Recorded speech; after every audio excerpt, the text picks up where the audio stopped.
Hello and welcome to My Mom's Basement, ladies and gentlemen. It is Robbie Fox, and I am here with the NWA Worlds Heavyweight Champion, Matt Cardona. The last time I interviewed the NWA Worlds Heavyweight Champion, a different man held that title, a man by the name of Trevor Murdoch.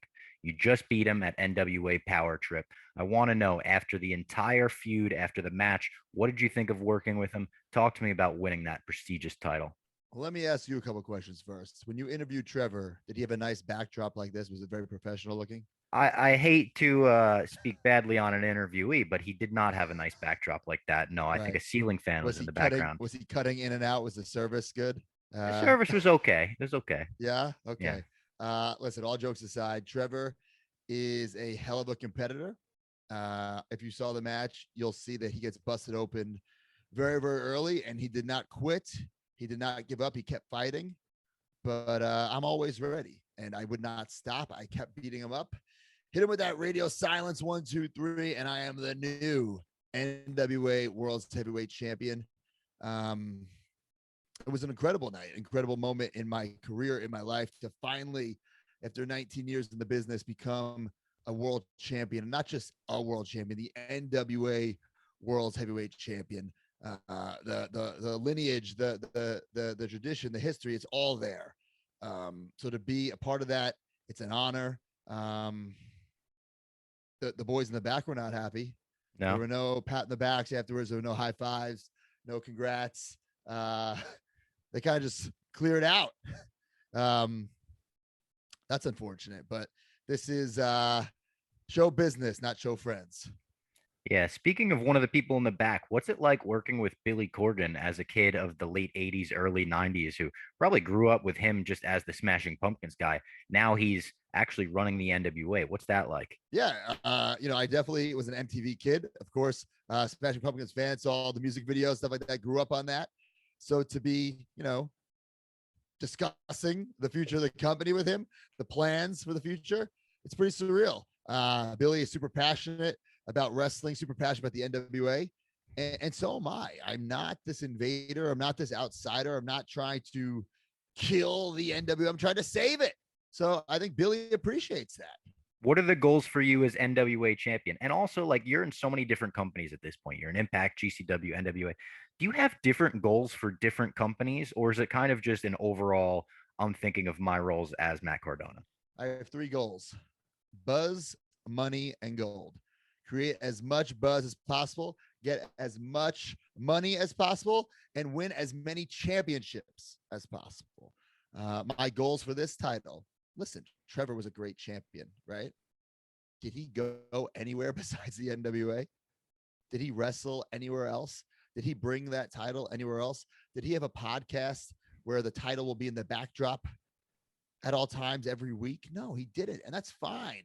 But the NWA needs a world champion like me, someone who's going to bring the title everywhere, literally everywhere. Every weekend I'm on the road, whether it be wrestling shows, conventions, signings, and I'll always have that title. A little kid will get to meet me and hold the 10 pounds of gold, and he's going to tweet that. Or his dad's going to tweet it, or his mom's going to tweet it. Or I'm going to walk out GCW LA this Friday night wearing the GCW World Heavyweight title. So I'm going to put more eyes on this title. I think Billy knows that. And I think that's why he's happy I'm the champion. He might not be happy with the way I won it. But like I said, there was no collusion. I didn't cheat. I beat Trevor Murdoch fair and square. Is it different working in front of, say, a GCW audience and an NWA audience? Do you have to work different styles? I have my style. Some people like me. Some people hate me. I have not turned heel, as the internet likes to say. I'm a babyface. I'm a white meat babyface. But now, Eh. thanks to the stuff I did in GCW, the people don't like me, and it's starting to spread. It's a snowball effect. For a while, I'd walk out through a curtain at an indie show, be like 50-50. Are they going to boo me tonight, cheer me tonight? It was kind of fun. But now, I would say 99% of the time, straight up boos, middle fingers in my face. Little kids shoving their middle fingers in my face. It's disgusting. Last week at Impact, there was a little kid I saw in front row. I had the Impact Digital Media World Championship, just won my match, celebrated, hugged him. He bit me. Oh He bit no. me right here in the arm. He bit me. Like, are you serious, bro? I'm giving you a hug, giving you your moment, right? and he bit me. What if it was self-defense? Unbelievable. He thought you were trying to smother him. No, I was not trying to smother. I'm just trying to celebrate with the people. I You're, am you're the a big new guy. people's champion. I am the new people's champion. Well, yeah, you could be. In some people's minds, I would say they would say, yeah. I think fans of your podcast would call you the people's champion. I mean, they would call me a lot of things. The Michael Jordan of Wrestling for Collecting, the $1,000 broski, stuff like that. Yeah. You said in the build to your match with Trevor Murdoch that when you first got to the WWE, he kind of treated you like shit. You told Busted Open Radio treat me that. like shit. He did treat me like shit.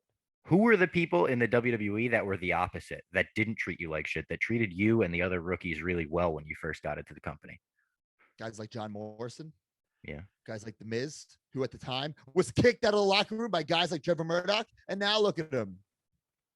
Multi-millionaire, superstar, multi-time WWE World Champion. Has his own reality show. Trevor Murdoch lost to me a couple weeks ago. He's nothing right now. I haven't seen Trevor on social media since I beat him. Is he alive? Is he okay? I can't confirm. I don't know. Right. Do you even follow him on social media? I do follow him. He does not have a check mark. He's not verified. Mm-mm. That's disgusting. It's 2022. Yeah. I mean, local weathermen have check marks, you know? He was the NWA Worlds Heavyweight Champion with that check mark. Think about that. Yeah. I think every minor league baseball player on Twitter has a check mark. Yeah. My dog has more followers than Trevor Murdoch on Instagram. You got a cute dog, though. 2 cute dogs. Yeah. That's right. I know you mentioned as speaking of getting kicked out of the locker room. I know that you mentioned that you would have gotten kicked out of the locker room maybe 10 years ago if you mentioned collecting action figures to the Undertaker or Mr. Kennedy. You said, when do you think the change happened where the locker room and the quote unquote the boys got more accepting of that and just everything in general and got less kind of up their own asses? I would say around 2009, 2010-ish. Listen, I don't blame guys like The Undertaker and JBL for not getting it. Okay. They might get it now, but 10 years ago, 15 years ago, they didn't get it. I understand why. They didn't grow up on Saturday Morning Superstars. They didn't grow up with the wrestling buddies, the ice cream bars, chasing the ice cream man, that ice cream bar. They didn't grow up on that. I get it. I'm not bitter about it. I don't hold any resentment towards them about it. I get it. But as the locker room started getting younger and younger, it became more acceptable because the locker room was changing. Culture was changing for the better, I think.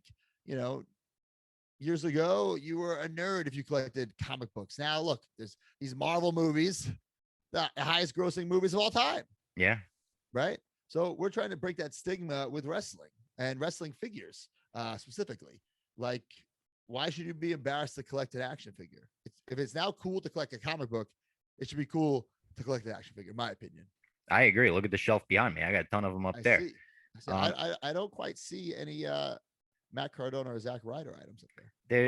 It's behind this shelf. You can't see it. It's back if you there. want, you can go to majorpodmerch.com and pick up the new Major Bendies. One of the Bendies, yeah. I do everything. I'm a podcaster. I'm a world champion. I'm also a toy designer. This is my own toy line, Major Bendies. Kind of a businessman. You're licensing out other people. I know that there's other Bendies. Danhausen has a Bendy, right? There's a bunch of them. That's right. Speaking of the WWE, it's rumored right now that a good friend of yours, Cody Rhodes, may be headed back to the WWE after a few years in AEW, moving around the independents. If those rumors are true, what would you think of that decision? If it makes him happy, that's all that matters, right? I mean, Cody's a great friend of mine. I do not know what's going on. Everybody's trying to speculate, and I'm definitely not going to ask him because I don't want to know. Let's let this play out. I'm also a wrestling fan at heart. So as a wrestling fan, it'd be cool to see, right? But if he, wherever he ends up, it's going to be cool to see. That's what's so great about this. And if he goes back to AEW and this is all big work, that's fun too. So I'm just along for the ride when it comes to that. Could you see yourself possibly following a similar route to Cody in the next few years, or no? Do you think you're going to go independent for the rest of your career? Listen, my goal right now is not, oh man, what do I got to do to get back to WWE or to get to AEW? No, not at all. I love what I'm doing right now. 10 years ago with my YouTube show, I know that I proved that via hard work, the internet, social media, whatever, that you can change your position in a major company. I proved that 10 years ago. And I opened up, before there was a forbidden door, I opened up that door for so many people to create their own opportunities. Now, 10 years later, I want to prove that you don't necessarily need AEW or WWE to be a successful pro wrestler. If one of those companies called me, of course I would listen. Of course I would have a conversation, but that is not my goal to go back. I told you my goal. I have 3 goals. Do you remember what they are? It was Buzz, Gold, money. and Money. I There did you it go. in the Out of wrong order, order. but Sorry. Yeah. that's it. Wrong order. That t-shirt's available on prowrestlingtees.com/Matt Cardona if you want to wear it, so you can always remember. Did you know I was one of the first designers on Pro Wrestling Tees when I was in high school? It's a little I fun did fact not about know me. that. Yeah, I used Yeah, to do Pat Buck's designs, friend of yours. Oh, really? I used to design his gear. Yeah. Wow. You still design gear or no? Nah, I gave that up. I just do the interviews Gave now. that up? Yeah, Okay. It's cool. too much work. I was just trying to get my foot in the door, you know? Well, there you go. In GCW right now, speaking of New Jersey promotions companies, GCW, you've got a feud with not only Joey Janela, but now X-Pac. I'm going to have X-Pac on my show tomorrow. Is there anything you Yep. would like me to say to him? Is there any questions you would like for him? Say this. Suck it. I'm not going to say that to X-Pac. Why not? Me? We'll say that I said it. All right. Matt Cardona has 2 words for you. Suck it. All right, And I'll then tell do him the that. crotch chop. I'll tell him that. Did you ever get detention or in trouble for school for doing the crotch chop? I did myself. I did not. Obviously, it was not allowed. You were not allowed to wear that DX shirt to school. Yep. It's funny because that's like the Attitude Era was, looking back, it's one of the most iconic eras, if not the most iconic era in wrestling history. But to me, I didn't particularly enjoy it in the sense that I was this wrestling fan for so long and nobody gave a shit. And now all these guys, I call them 98ers, coming in wearing the Wolf Pack, the NWO, the DX, all 316. And then a year later, it wasn't cool again. Like, what about before? What about after? So I was kind of a wrestling bitter hipster at that time. Yeah, I didn't like that people were just jumping on the bandwagon, and then they jumped off. Yeah, that's tough. Would you call me a 98er because I was born in 98 or no? I guess you could be a 98er. All right. I kind of like that. It So has a good ring to you it. missed all 98er. that live. You missed all that live. I had to go back and rewatch going it. back and watching it? Is it the same though? It's tough because you go. No, it's not the same because you go back and you rewatch it through the documentaries first, and then like when the network came out, I went back and really rewatched all of Raw, and like not all of it holds up as well as it does on the documentaries. Yeah, but like it's more than just the actual shows. It was like I said, like imagine going into a mall where you couldn't get a piece of wrestling merchandise, and then all of a sudden there's these like bootleg shirts or some were licensed and like not ones you would get on at the souvenir stands or the magazines or the catalogs. It's like wrestling was everywhere. You're the kids in school are wearing the wrestling. It was just like it happened so fast. The South Park signs in the crowd, right? Yes, that's like such a great part of the Attitude Era. Right. There were so many years of nobody watching it. And then it just boom, it just exploded. Speaking of the Attitude Era, there's also rumors that Stone Cold Steve Austin might be coming back to wrestling for another match. The rumor is that it might be with Kevin Owens. What are your thoughts on Stone Cold coming out of retirement? His last match was 19 years ago, I believe, at WrestleMania 19. It's crazy. I mean, I guess I always hoped it would happen. Just, one last stunner, and if he does come back, I wonder, is he going to wear the trunks or is he going to be in some sort of street gear? I do follow him on Instagram. I saw he's got, he's really dialing in with his meal prep. So it makes me think he could be lace up those boots one more time. If he comes back, I think he's got to wear the trunks, right? He's got to. He's going to look fucking great. I can just tell. He comes down in Dallas with the vest and the trunks back on in 2022. Oh, yeah. That's like, holy fuck. I can't believe what world we're living in right now. Absolutely. Here's a really important question. This is a serious one. What do you think wrestling fans were more shocked by? The ending of the Undertaker streak or the ending of your podcast streak recently coming to an end because you missed one in Paris? Well, technically, I did the opening, so I was on the podcast. On a technicality, I guess. That's right. That's like the Undertaker winning via DQ at WrestleMania 9. I was there for that streak ending. It was shocking. It was one of those things you thought would never happen. Look at Brock is indestructible, right? So I guess if anyone's going to end the streak, I guess it's fitting that it's him. I mean, the fan of me wishes it was never ended, but it was. So, what are we gonna do? Yeah, and sit here and complain about it, not me. Yeah. Flipping over to the nerdy side of this podcast, my mom's basement. We talk about a lot of nerdy things. I've got the Is this Funko really your Pops and mom's whatnot. basement? No, this is my apartment. But I mean, Okay. kayfabe, come on. This All is right. my mom's basement.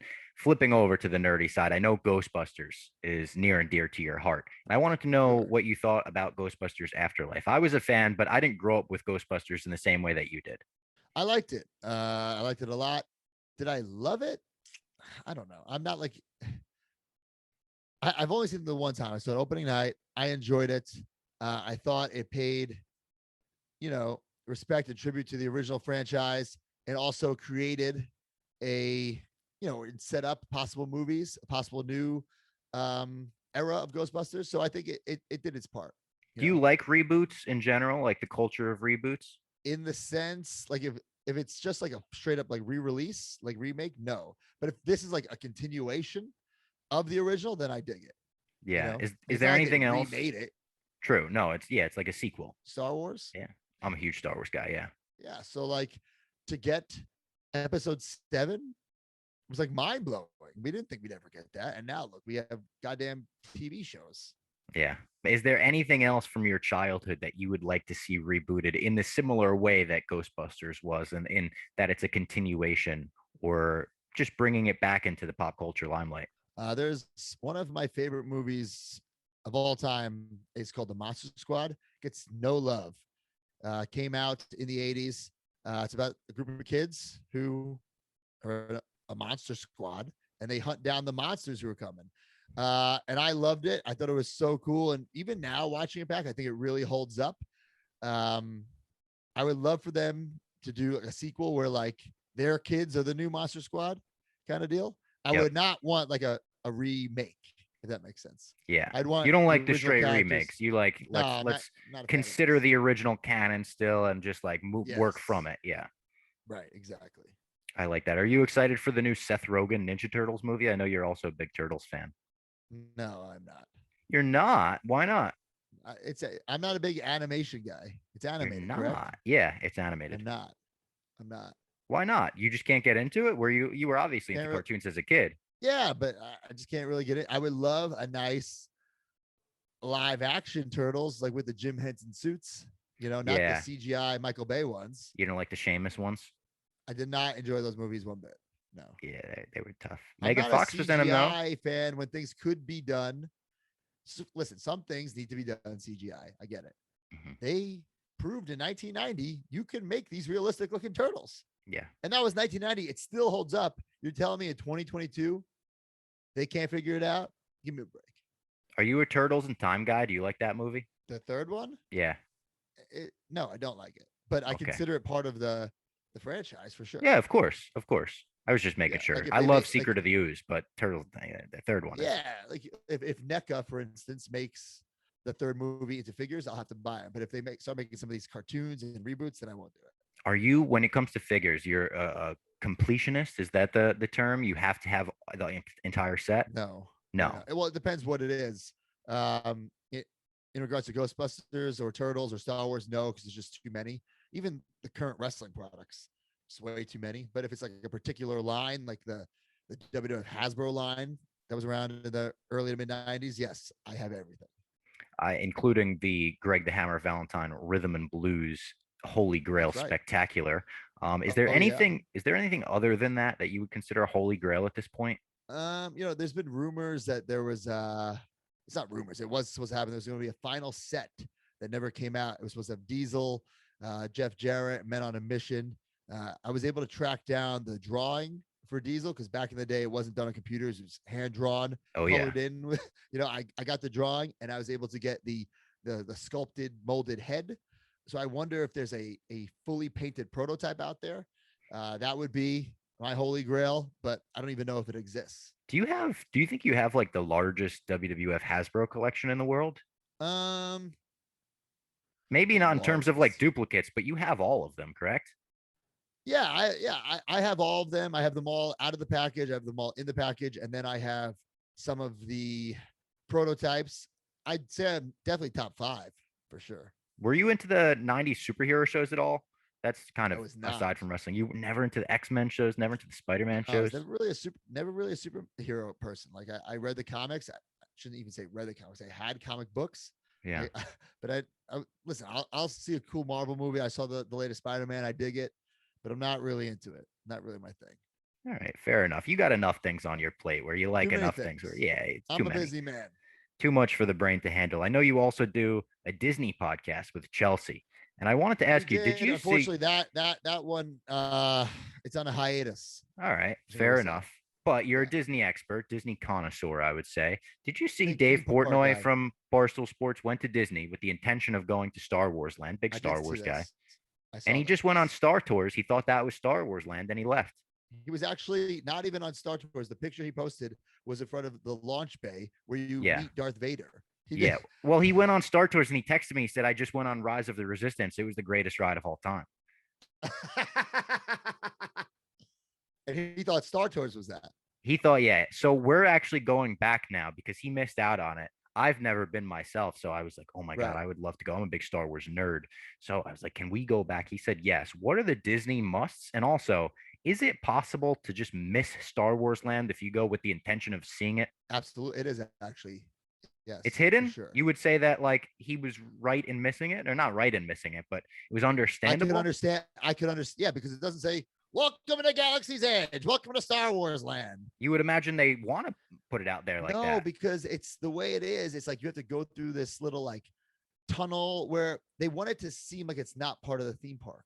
They want it to seem like you're in Batu, which is the planet you're on, you know, I see what you're especially, saying.